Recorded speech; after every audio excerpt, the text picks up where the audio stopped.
From Los Angeles, you're listening to Yellow Chair Collective, the podcast. For those that don't know Ruth is an associate MFT, and she's a therapist here at Yellow Chair Collective, and she's a coworker of mine. And I'd love to have you see a lot of the light that, like, y'all probably haven't seen in a person. And so, Ruth, why don't you take the time to introduce yourself and talk about some of the work that you do going in before we jump into the questions? Yeah, well, I'm happy to be here. At YCC, I'm an associate marriage and family therapist. I'm also an art therapist. So I work with a lot of people navigating life transitions, anxiety, relational conflicts, or even just, trying to figure out their cultural identity, etc. And then I also work with a lot of postpartum moms as well, which was a passion of mine. And a lot of the clients currently are of like Asian American descent. Yeah, that's so cool. I love art therapy just because it emboldens someone to just express a lot of their subconscious needs. And a lot of my background has to do with like psychodynamic therapies. And so I'd love to just dive into some of the work that you do with art therapy. But explain to me why you chose the postpartum population. Like, why did you want to focus on them? Yeah, I think it had to do with a little bit of my own postpartum experience too. So I became a mom about 4.5 years ago. And I think that, of course, it's also a season that's filled with so much joy, that is in many ways indescribable. But there's also this loneliness that can show up sometimes, and also some complicated emotions like grief and guilt. And I felt like there was just a lot that I was processing and wanted to talk about. But I didn't really find the space to necessarily because, I was just like Googling kind of support groups for mom and whatnot. And Los Angeles offers a lot of things. But what I was finding was mostly like mommy and me groups. So you bring your child in with you, and they kind of, all play with toys in the middle. And then we'll talk about a topic each week that's kind of related to the development of the child. Like how are they sleeping, teething, introducing solids and whatnot. But not a lot that's focused on like the mom, right? Because a mom has been born in a way. Yes. And we're kind of going through all these different stages of change as well. Yes. So I felt like that was the area that was kind of lacking, even though those groups are really, really important as well, right? But I really wish that there was something where I got to talk about like, the changing relationships or how it was hard maybe to have my own needs met, how sometimes the sensory overload of motherhood was just too much. Yeah. So much, and kind of like missing sometimes your old life, even though you're really grateful for the life you have now, and how complicated that can feel, right? So yeah, I just remember like one specific night, like maybe like 3 a.m. or something. I'm like with my daughter as she's feeding, and I was just like, I hope I can create something for this that I'm thinking about, right? This community, this thing that I want that I haven't been able to find. So that was like 5-6 years ago. I still had to go to grad school, do all of that. Oh, what a journey. And then here I am. Yeah. Yeah.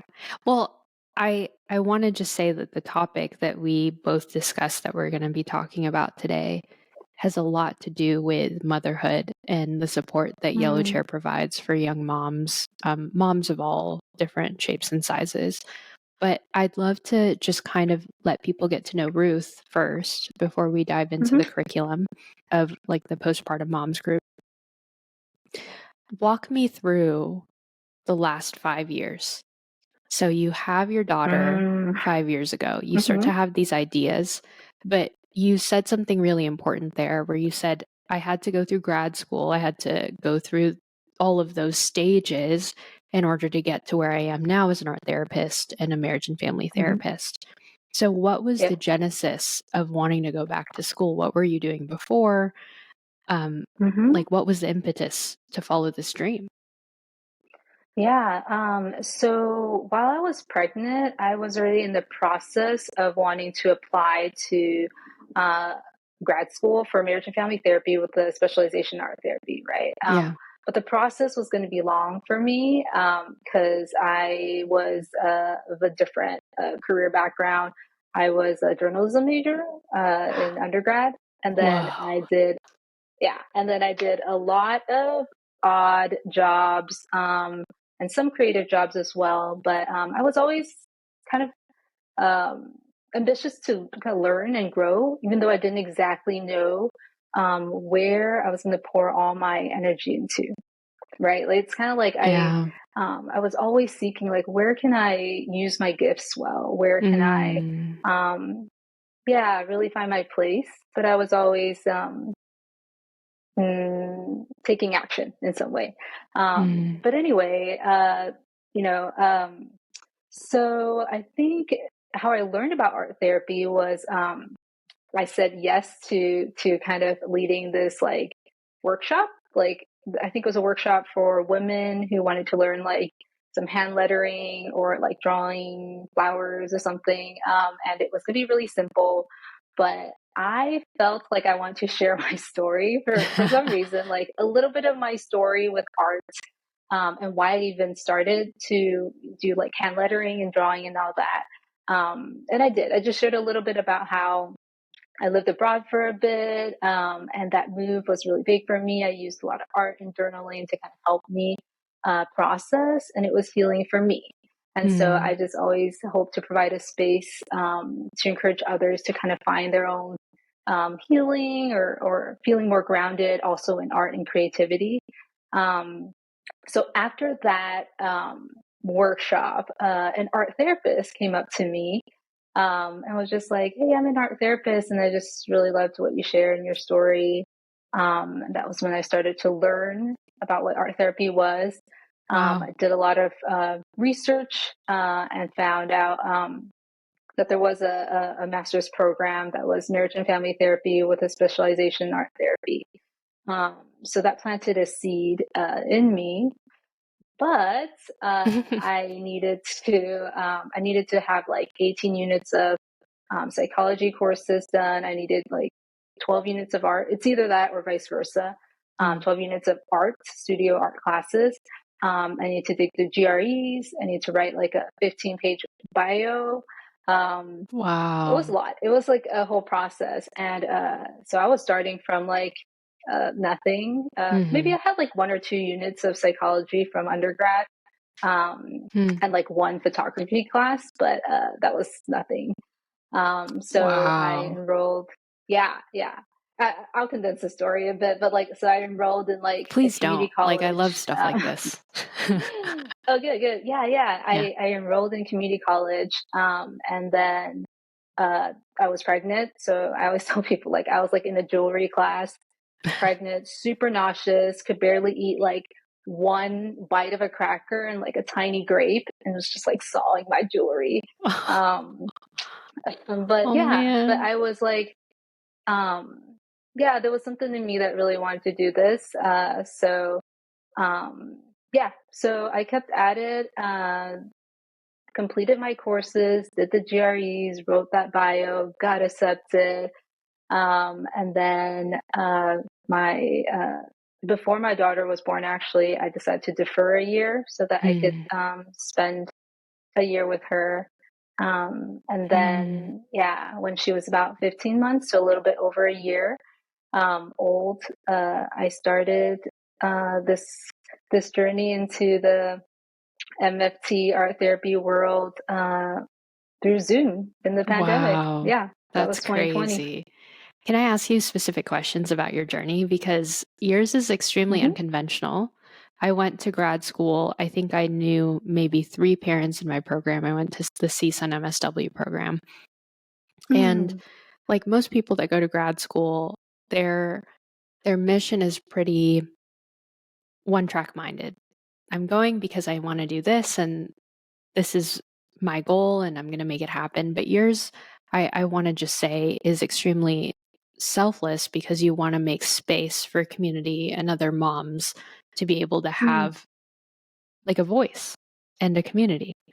And I guess like when you were going through grad school, what was a perspective, what was the mindset of Ruth at that time, being a new mom, going through the pandemic, all of these different unique things that you individually went through as a person? Like, what did you learn about yourself in that process going through school? Yeah, that that we can do some really hard things, and that it's hard, and there'll be days when you will doubt, yourself or the process. You'll doubt your ability and all those roles, right? Because I was a new mom and new into the profession of being a therapist, and it was like I was navigating the newness of these two paths.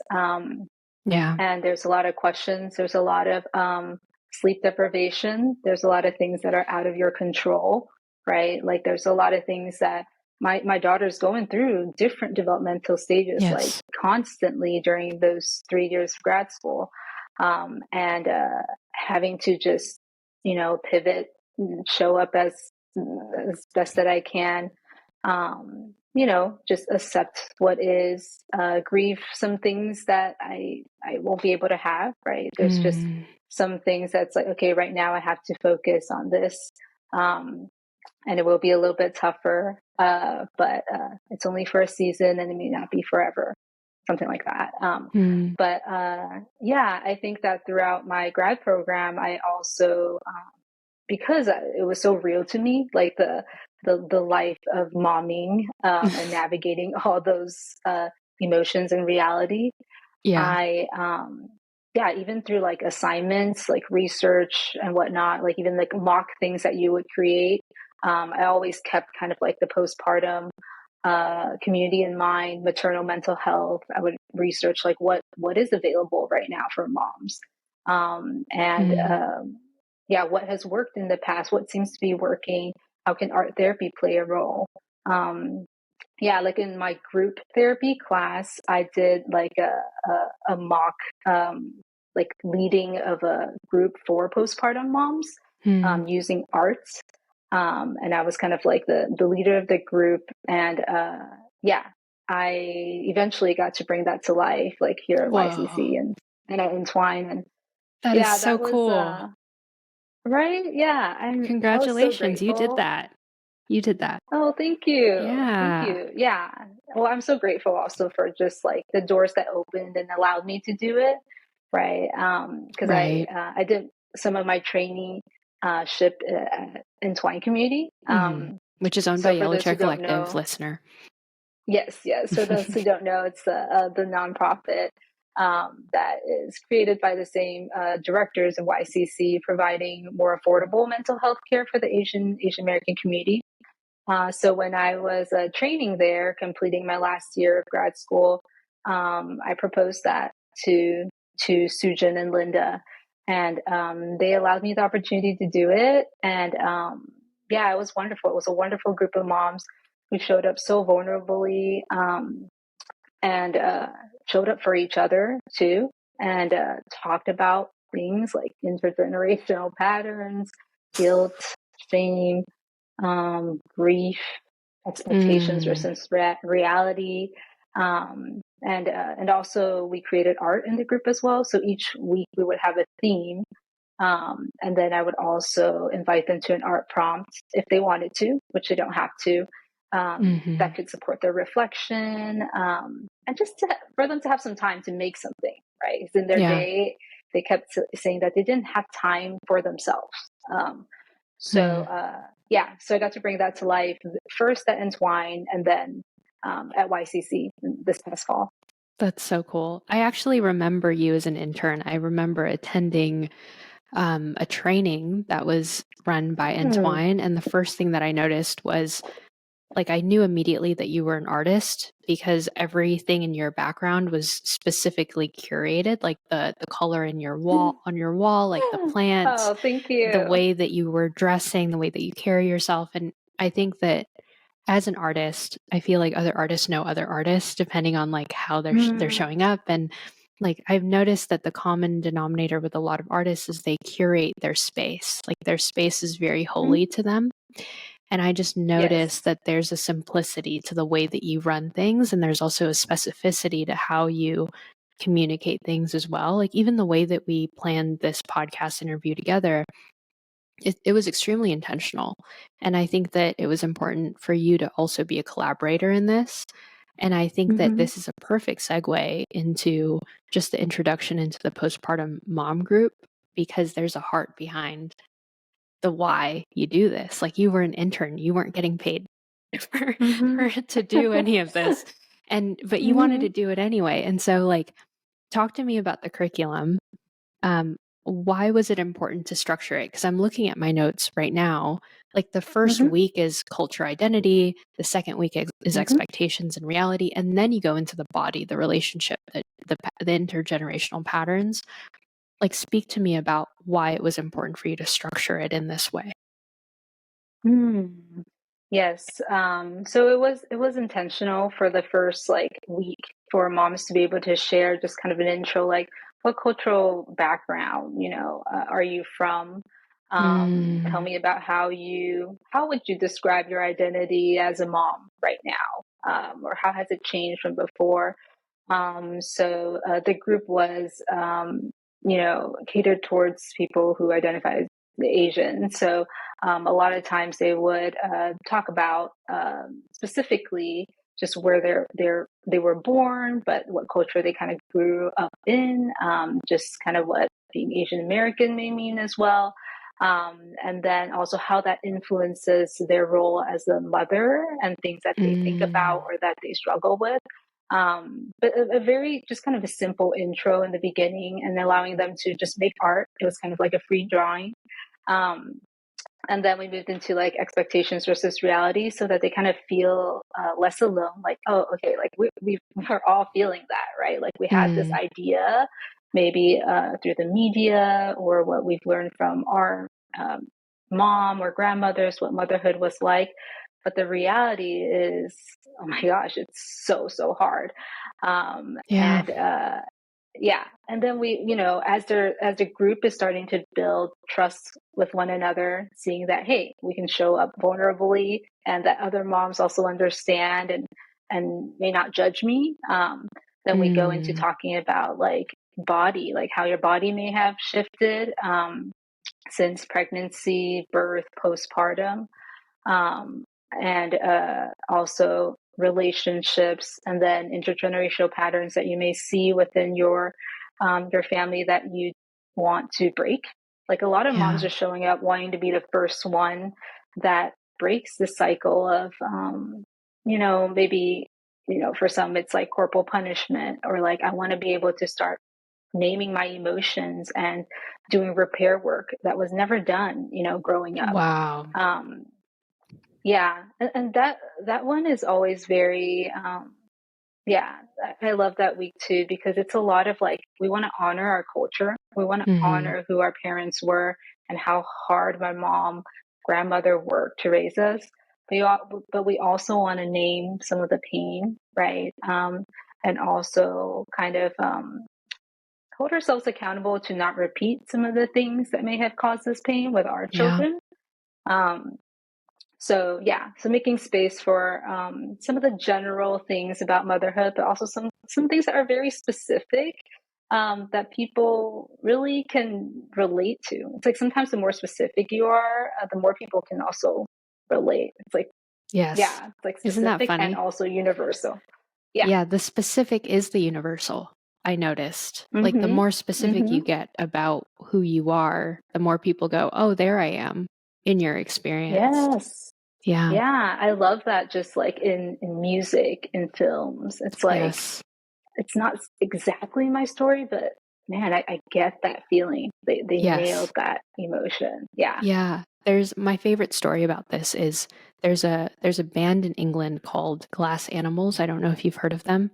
The one song that got them off the ground is Heat Waves, and it's a song about Yes, a guy. I love You know that that song. song? I love that song too. It's just so good. It's like so many layers and elements. But I was listening to an interview with the lead singer, and he said that song was so specific to his experience, that he was in a place where he was hurting Mm. after a breakup, and he wrote that song about his relationship.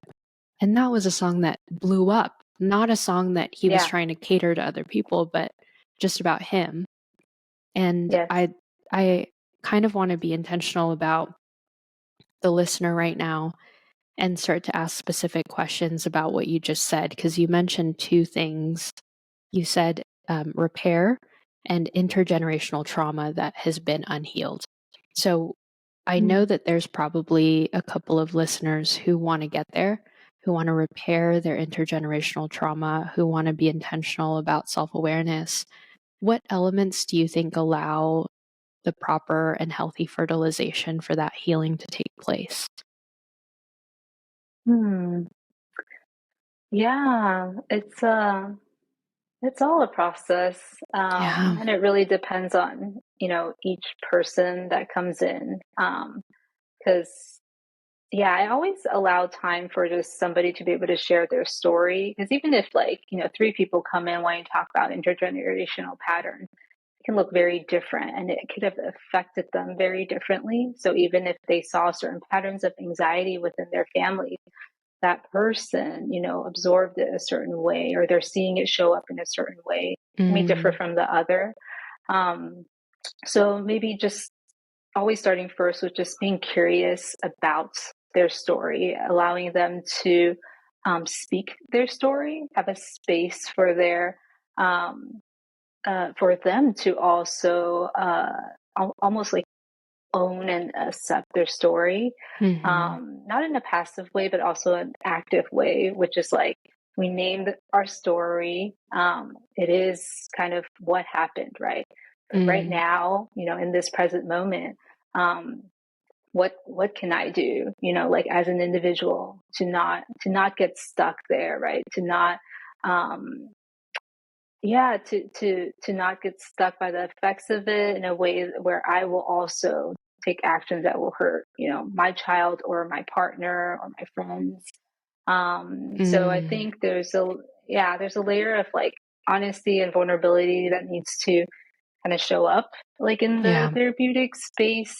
And then a lot of mindfulness of just like, okay, I accept, I accept what shows up sometimes when I think about my story, when I think about my family.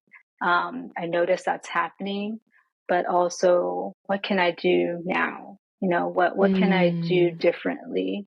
It's okay that some emotions will show up, right? mm, About some things that happened to the past, about the story that I have.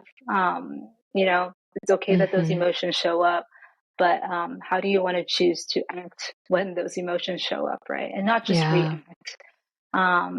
Being very intentional about your actions when those things show up, and um, yeah. mm.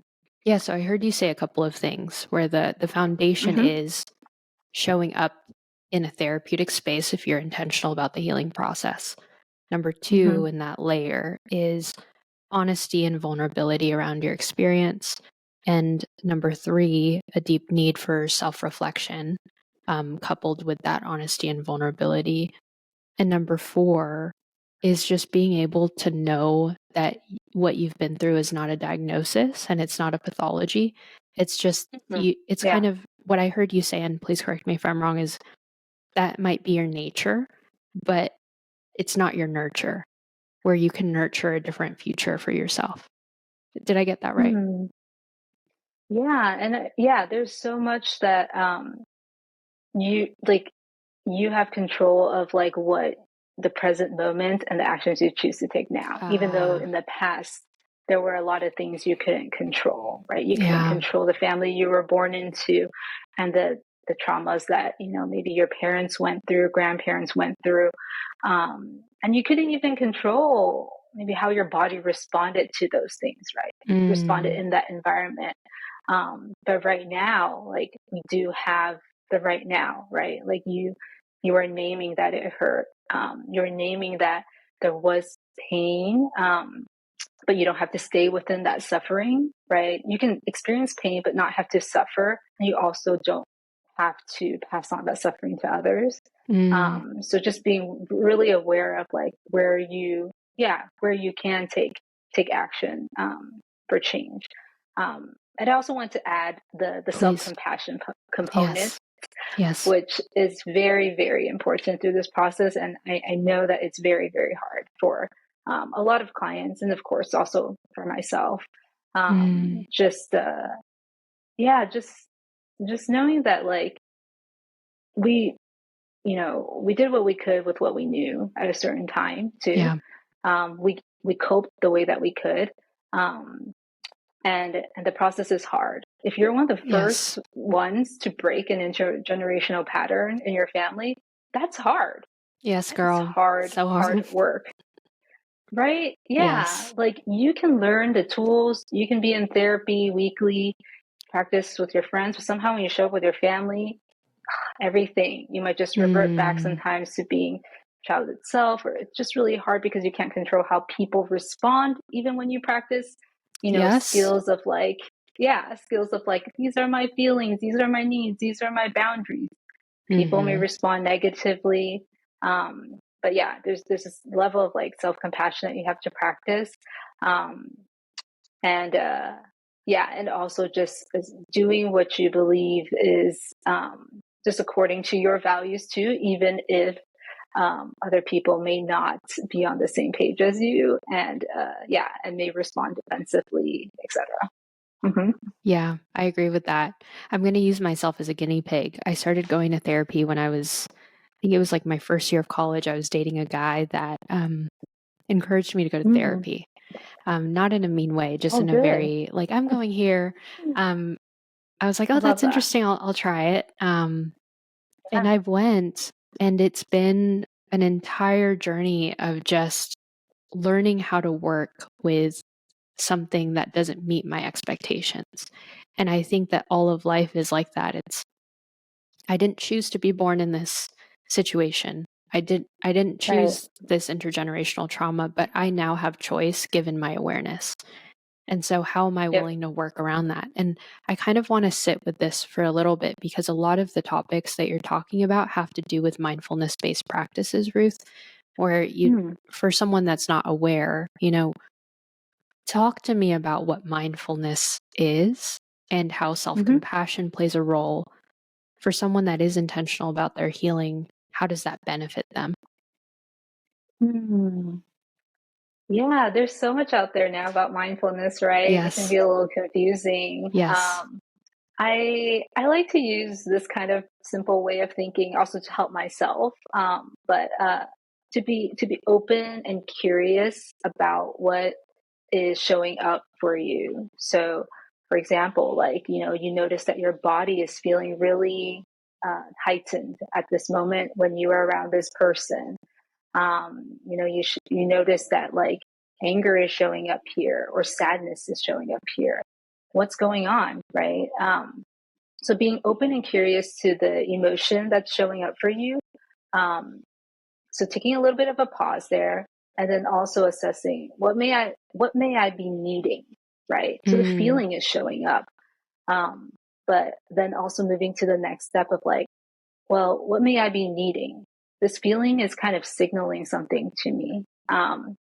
So that is kind of the practice of mindfulness that I like to kind of think about and encourage my clients to think about as well.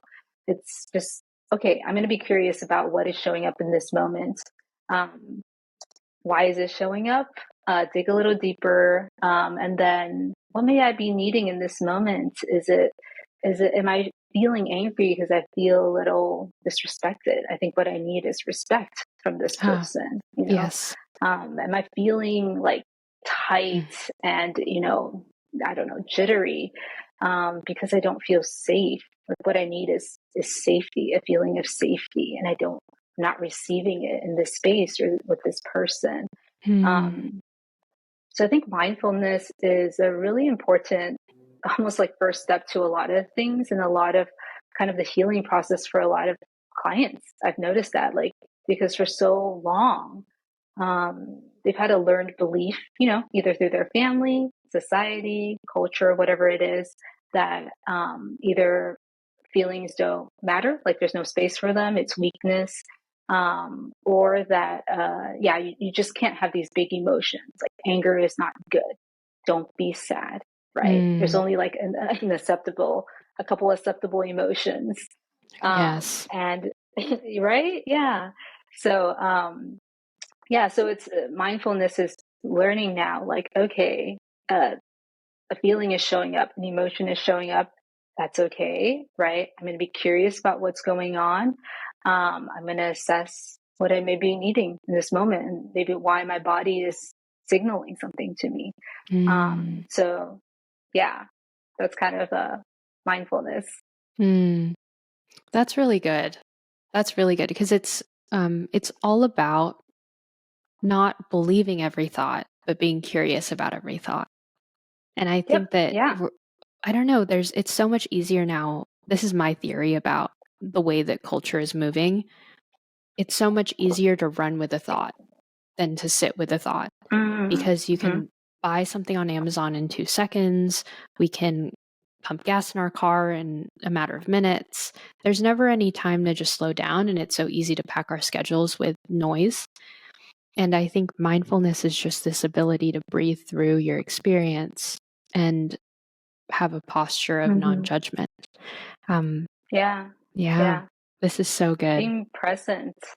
Yeah, Yes. I mean, the world is, there's a lot of distractions, and a lot of Yes. things are designed to, um, to distract us and pull our attention away, right? As we know, Yeah. like social media or certain colors or whatever it is, like it's designed to grab your attention, right? Yeah, so it is hard to be present sometimes with our emotions, and I will also add that I think there's a level of discomfort with the emotions Mm. as well that can show up sometimes. So Mm-hmm. when we're in this process, it's like, oh, I don't actually want to do it because it feels really hard. And so we rather just distract, right? So it's like Wow. a feeling of whatever it is that's showing up: guilt, shame, anger, sadness. I get it. It's like, I know I should be curious, but I've noticed that when I'm curious about it, it also is very uncomfortable. I actually have to sit in the discomfort of it.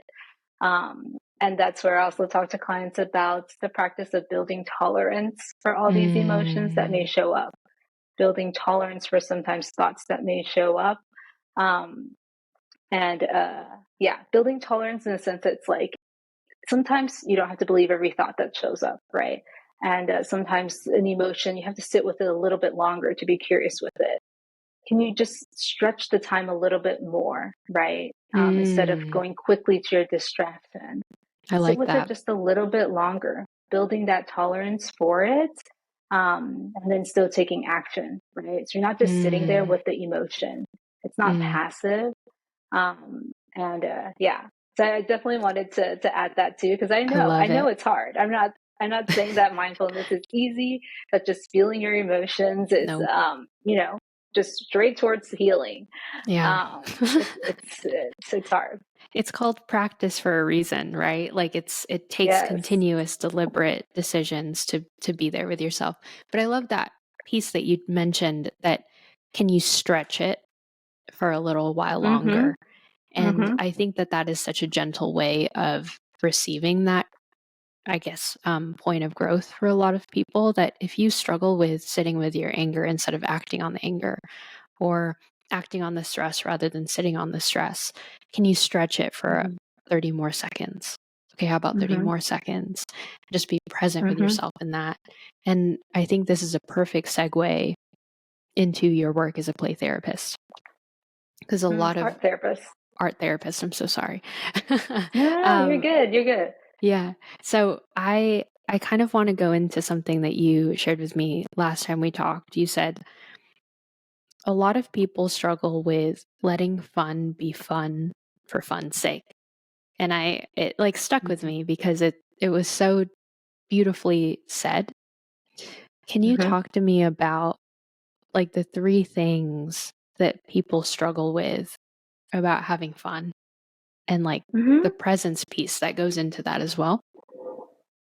Yeah, yeah. Well, first of all, I want to go back. I Please. just said art therapist because I think there's many amazing play therapists out there, and I'm definitely not specialized in that. So I'm like, I want to just give them credit for what they do. Yeah.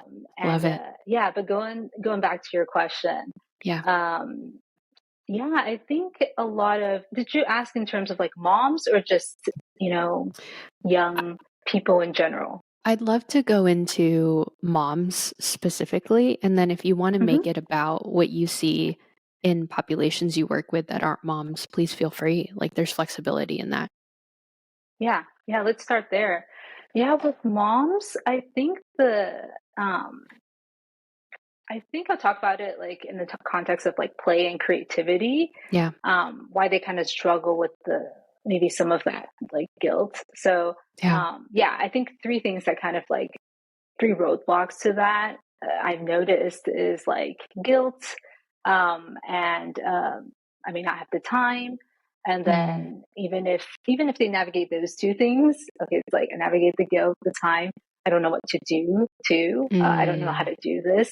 Um, but yeah, starting with like the guilt, um, yeah, there's just this term that floats around a lot, like the mom guilt, right?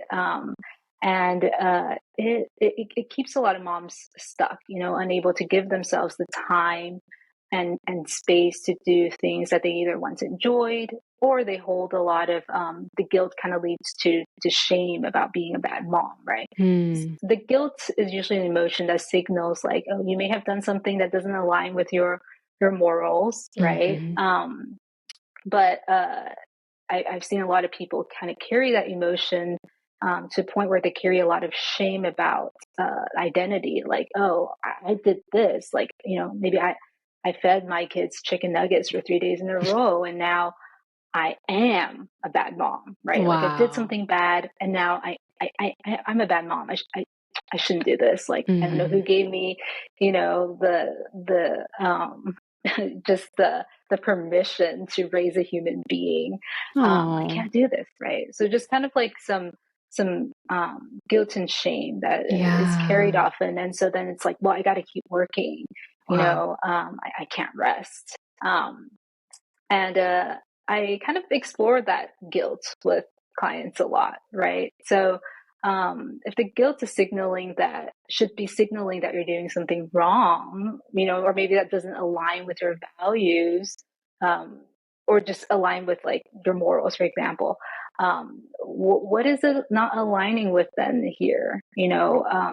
If you feel like you're doing something that's not aligned with what a good mom would do, what is the idea of a good mom that you Mm. have? Like, is it based on what society has told you that a good mom should do? Is it based Right. on what your culture has said a good mom, or your family culture? Like, oh, my mom was all self-sacrificing, and so this is a good mom, right? Or like, oh, Mm-hmm. mom should only feed organic, clean food to their child, and I can't do that. I'm not gifted at that. I don't puree foods or something, then I'm not a good mom. Mm. Um, so kind of challenging them to think that, like, where did that idea of a good, perfect mom come from? And is that the mom that you want to be, right? So really just exploring that with them, breaking that down a little bit, because a lot of times that version of the mom they had in their head that's driving the guilt isn't even the mom they want to be, right? Mm. They they have their own values, right? Like I want to be a more present mom. I want to be an Yeah. honest mom. I want to be a mom that works on repairing with her child when she doesn't act according to how she wants to act, right? So I help them to kind of navigate that guilt through exploration and also through that values clarification of like, Mm. what kind of mom do you want to be, right? Not the Mm. mom that society has told you, not the mom that your mom has told you that you should be, um, but you, right? Mm. And that usually helps them to feel a little bit more at peace, to give them a little bit more permission, right? Because it's like, today, did I show up as an honest, caring, compassionate mom? Yes, and if they did, then it's okay for them to go and go on a walk or whatever it is to take care of themselves, right? To engage in whatever play and creativity that they need to show up more fully as the honest, compassionate mom that they want to be. Does that make sense? That makes perfect sense. Yes. Mm-hmm. Yeah. It's a Yeah. So it's kind there's, of like go ahead. I apologize for interrupting you. It's kind of like figuring out what brings you meaning as a mom rather than comparing Mm-hmm. yourself to other models. Yeah. Yep. Yeah. Yeah. Yeah. And and of course guilt is a big topic, and I know that it may not be that simple, and it depends on each person too, but that's Right. kind of just like a little bit on that, right? That's just something that I know I've seen show up for a lot of moms that keep them from play, from creativity, from fun. Mm. And then I also mentioned the other two things, like that even as they, even if they process some of that, and then they get to a point where it's like, okay, maybe I do want to do some stuff. I do want to engage in fun and play. Then it's like, well, I don't know if I have the time, and also I don't know what to do. Right. So two other things, and the time one is tricky. Mhm. I know that, and I think in the postpartum phase, a lot of it is just survival, and so there's that. Sometimes in a certain season, it is survival. There may be less play. You're Mhm. just trying to feed, take care of yourself, shower, eat, repeat. Mhm. But as you kind of find a little bit more of a rhythm, right? Then it's you can start seeing like, okay, with the time, can I time block a little bit Mm. of time just for myself too? And that is because it's really hard. We will, if we just think we're going to go and do something fun for myself, maybe next week, that's too general and broad, and it usually doesn't get done. So I try to encourage my clients to think of something that's more actionable, and to time block it. Like, I'm just going to do 10 minutes, maybe Thursday morning, of like doodling or journaling, or maybe I'm going to spend 15 minutes at night after I put down my child to go for a walk around the neighborhood, or to play a video game, or whatever it is. There's different kinds of fun and play for each mom too. But to Mm. really time block it, you can put it on your phone, on your calendar, share it with your partner, so that everybody knows this time is for you, in order for you to be able to recharge, re-nourish yourself, to show up again the next day, to be the mom that you want to be, right? That we've Mm. clarified, the mom that you want to show up as. Um, and then, yeah, the I don't know what to do part really is, it just takes a little bit of like, what did I enjoy maybe when I was a child and I did for fun, with no pressure to have some kind of an outcome. Like, it's not to be productive in some way. What did I Mm. enjoy doing? And also, what's fun for you, right? Because I think like not everything that is stereotypically fun for someone is fun for everyone. Mhm. So like a lot of women think of like self-care and like getting your nails done or whatever. But for some people, it's like, I don't want to go out. Like, after a long day, like, I don't want to go out again, or maybe I don't want someone touching my hands. Like, Yes. that's fine. Like, maybe for you, it's just like being able to go sit in your car, go for a drive, and eat something by yourself, Yeah. or read a book and cozy up, drink a warm drink. That's it. And sit on your couch, right? Like, Mhm. um, whatever is fun for you, and you're not focused on the outcome of it. The main focus is just for you to be able to, um, yeah, just be present, and Mhm. to think about nourishing yourself, so that you have strength Mm. to show up again the next day. Mm. I can tell you've given this so much thought, Ruth, just because of how well you know the population, but also how well you've lived it. Um, I know. Are you still good on time? I realize we're over. No, I'm good, actually. Yeah, You're I good? don't see Okay. a client till a little bit later. Okay, great. So we still have, I think, we actually still have four more questions. So Tell me a little bit about this specialization in art therapy, given Mm, everything that you just told me. So, understanding how to navigate this delicate dance with moms around the guilt and the presence and this ability to like define what motherhood is for them. How do you incorporate art therapy into the practice when you're doing this mm. conversation and this dance with them? Yeah. So art therapy is always an invitation in my practice. Not Yeah. every client, may want to do it, and it's not applicable in every situation. But I do find that it can be very helpful just to support the mind and the body in reflection and communication and in the practice of mindfulness, right? Which we were talking about earlier. Yes. And just trying to be open and curious about what's going on with you. Sometimes it takes sitting down, right? Hmm. And if you have the time to get into that state of like flow where you're just playing with the art materials, whatever it is, and you can check in with yourself, like, what am I feeling? What am I thinking about lately? What is my body feeling? Right. Mm. So there's that. It's really giving yourself that space to like think and process. Sometimes it's the creative process, right? Just engaging Mm. in that time. And sometimes it's what you create. Like maybe it's really hard to put into words what you're feeling, and so you want to use colors, you want to use textures, or a certain, Mm. you want to express your anger in some way with these shapes and lines, right? Right. Um, and then there's also the sensory experience as well with art that I think can be very grounding. Mm. People have different needs, and sometimes it's manipulating the clay or playing with like oil pastels, or just playing with like a more loose kind of material like watercolors and seeing the waters flow. That can be very therapeutic for you. Mm.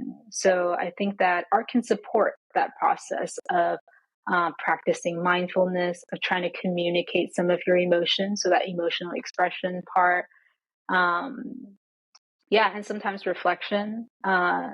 Just like something that I invite a lot of people to think about. An art prompt is to think of like a tree, for example, that might Mm. represent a relationship in your life.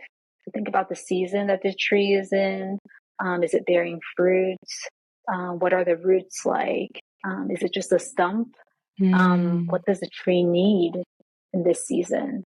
So that's kind of like a prompt that might invite you to think about the relationship without just me asking like, so what's your relationship with your dad like? What's your relationship with your partner like? Because that's a heavy question, and sometimes it's hard to know where to start.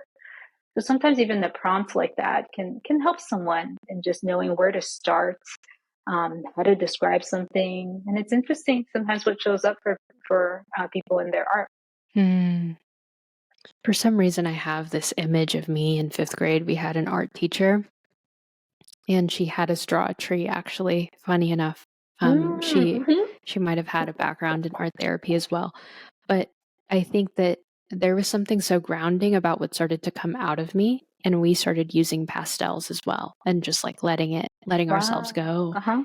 And as a child, I remember being like profoundly impacted by that. Whenever I would go through a hard time, I would just doodle and draw random things for myself.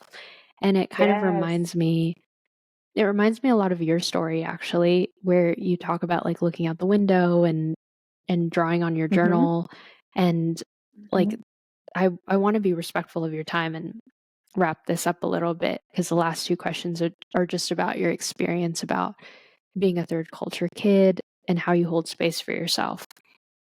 And so I'd love to know about like all of your life, I felt like has led up to this moment of being able to steward presence for people, of helping people understand themselves through this realm of art. But what a lot of people don't know about you is that you're actually what people call a TCK, a third culture kid. And I'd love to hear more about that experience for you because I know that at 10 years old, you moved, then you came back at Mm-hmm. Mm-hmm. 17 and you lived in Brazil for a little bit. But tell me Mm-hmm. about that experience of like being able to deal with all of it through a journal. Yeah, speak to that. Yeah. First of all, there's some grass cutting outside, so I apologize if you can hear that. Don't worry. But no, that's and you're right that there's a lot to that kind of story, but I'll kind of share a little bit about just how like art and journaling also was helpful for me through some of that part of my story. So yeah, my family moved from the States to Brazil when I was like about 10 years old. And that's a huge change. I didn't know the language, the culture. I didn't know anyone there. So I'm 10 years old and just trying to make sense of it all, figure out where I belong, what I'm good at again. Um, and for some reason, I picked up a journal, a notebook, really. It was just a plain notebook. And I would just start writing about my day. Like, today I did this, like, very simple, as simple as an 11-year-old, like what say about their day. But I think that practice, it really supported me so that like I started to develop that like muscle to do that, so that when more things came up, I already had created that practice in that space for myself. And I also would doodle a lot, just kind of like you said, like I doodled a lot on my homeworks, everything. It helped me to kind of focus sometimes on what's going on, like as in like when a teacher's speaking or something, it helped me to focus. And sometimes it just helped me to practice that mindfulness, which I don't think I knew then, but it was happening, right? Like I would just be able to sit, doodle, write, whatever it was. But I was sitting with a lot of the emotions, if that makes sense. Like, I allowed myself to feel the things. That's good. To feel that things were hard or that it was confusing. I can name that. Like it was. So I think that helped me to develop that practice so that I had it, and I've kept it since I was like 11 years old till now. Wow. And that's partly why I think it's so important to also invite others to that process, because maybe it may support them too. I don't think it works maybe for everyone. Like everybody has their different ways of practicing mindfulness. But you never know.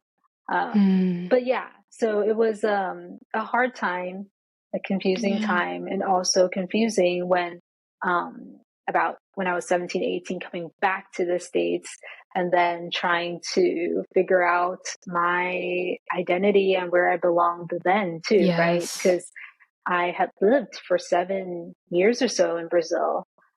Even though I went to an American school, it's a very different culture, kind of being in an American school in another country, missing out on a lot of the normal holidays, traditions, cultural moments in the United States. Coming back, just not really knowing where I belonged. And I continued kind of my journaling practice. That was where I would write about a lot of my questions, and also navigating some like maybe grief about like just what I had to leave from my story and my life in Brazil, or grieving, what it may have felt like if I hadn't moved to Brazil, just kind of like what could have been maybe more simple story as as I was processing, just all these thoughts may show up. Like what could have happened if, would I feel like I belonged more in places? Would I understand more of what home means? Because when I went back to the States, I was confused about what home meant. Wow. I felt like I belonged a little bit into each culture. I'm born in Hong Kong. It's kind of like I felt a little bit like I belonged in my Asian, Chinese culture, a little bit of the American culture, a little bit of Brazil. So, but not fully into any.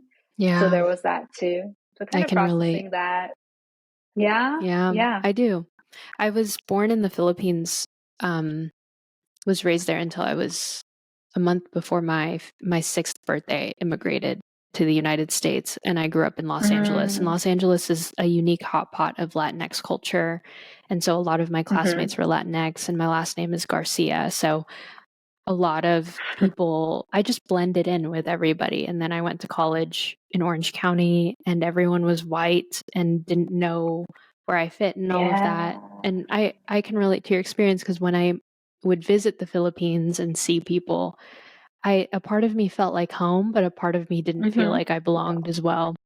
And then Right. living in Los Angeles is a very unique experience. So I lived in the South for a couple of months, one summer, for a college Yeah. community service project. And it was just different. Like I was still American, but I was a different type of American, different flavor of American. And so it's just so interesting having to navigate, for you, 3 worlds, for me 2, maybe 3. And so like I can understand your experience where art was a way to express that. And it's almost like one of the words that came up for me when you were talking about your experience is surrender can be expressed through art. That sometimes you can't control your experience, but art is a way of letting it in, but also talking to it at the same time, you know? And Yeah. it's a beautiful way to just like allow the emotion inside of you while also talking to that emotion. Like it's a beautiful dance. It's a beautiful choreography of life, I think. Yeah, I love that. Yeah. Yeah, I would always say that I was doodling because it was like the pressure was off to make something like beautiful or a masterpiece or something. You just start and see kind of where it goes, you know? And Mhm. sometimes with like art materials, it's like that too. You don't Mhm. know how the colors may blend. You don't know, even if use the same things every day, like say watercolors, it just might blend differently the next Yes. day. Yes. So yeah, there's this Yeah. part of just like letting go of the control, accepting Yeah. what is happening in the moment. Um, yeah, but I didn't know that about your story, Oh, so thanks. I thank you for sharing that. It's how I got into photography and film. So you got into lettering and all of that, but I love cinematography and just being able to understand composure, how someone like gets into the light. Like I'm very particular about like my setup doing podcasting and with Hmm. clients. Hmm. Um, Reading has been like a form of expression for me. And so like there's different Mm, flavors of artistry, I think. And like for me, I yeah. just love being able to hide behind a camera and like take pictures and be in spaces, but not be the Mm, center of attention. And so that's been my way of dealing with understanding the world and what this means to be a human given the context that I've experienced. So there's all of that. like it sparked a curiosity in you. Is that what Yeah. it is? When I was Mm, younger, my dad used to film everything, my sister and I. And I remember mm, being so interested in the camera. I was like, oh, you can experience someone without interacting with them. Like, there's something huh. so beautiful about like watching the world without Mhm. touching it. And so when I was like 17 or 18, I started a community service project called Empower Youth, where I would Mhm. document young teenagers who would contribute positively to the LA community. And I would just document it. I would make documentary films. And I love documentaries because there was a way of being around that. But I was just Mm. simply asking questions. I wasn't changing it. And I think as a Mhm. child, Mhm. I just wanted to understand, and there's a curiosity. I think every therapist, maybe I'm generalizing, has a I hear you. curiosity about the world. Do you know what I mean? Like we're Yes, nosy, but yes. we are also want to use our nosiness for a For positive good. impact. Yeah. Yeah, Nosiness for exactly. good. Yeah. Yeah. And it's a great way to hide behind like the curiosity too, you know. It's become like a Yeah. really useful vehicle, I think.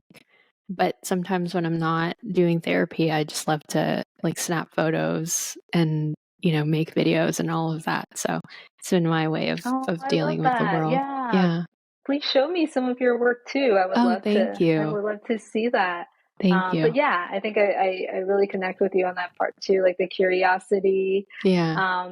Partly why I went into journalism, which we're not going to go into that today, but just to share why I connect with you too is just being able to hear people's stories and being able to ask certain questions that may lead them to share a part of themselves. You can choose to highlight different things, right? Because in journalism, we learn about photojournalism, also, a little bit of filmmaking and writing. How can you help someone be able to use words to share a little bit more about their story? So yeah, I connect with all of that too. That's so good. Yeah, my best friend is an MMJ, a multimedia journalist for NBC, and she's getting her last. She's phenomenal. She's in her final year of opera. She's an opera singer, and she's also an NBC journalist for Telemundo. And yeah, we've known each other since we were 14. But like, it's like I love hearing stories like that, especially like your unique story. But I also want to respect your time, Ruth, and maybe I can have you on for another time. But like, this is so cool, and I've loved getting to know you, and thank you so much for your time. Yellow Chair Collective was not recorded in front of a live studio audience. Thank you for listening, and please subscribe if you found value to this episode.